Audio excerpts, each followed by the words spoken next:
Hello guys, ഇന്ന് നമുക്ക് വാട്ടായി ഈറ്റിനായിട്ട് train കണ്ടാലോ.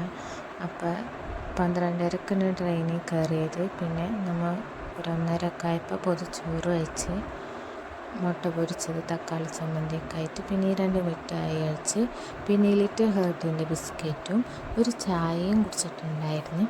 പിന്നെ കുറച്ച് കഴിഞ്ഞപ്പോൾ പൊട്ടറ്റോ ചിപ്സ് കഴിച്ചിട്ടുണ്ടായിരുന്നു, ഒരു 4-5 എണ്ണം കഴിച്ച്. പിന്നെ തേനിലാവ് 2-3 എണ്ണവും കഴിച്ചിട്ടുണ്ടായിരുന്നു. അപ്പോൾ എല്ലാവരും ചാനൽ കാണുക, ലൈക്ക് അടിക്കുക, സബ്സ്ക്രൈബ് ചെയ്യുക.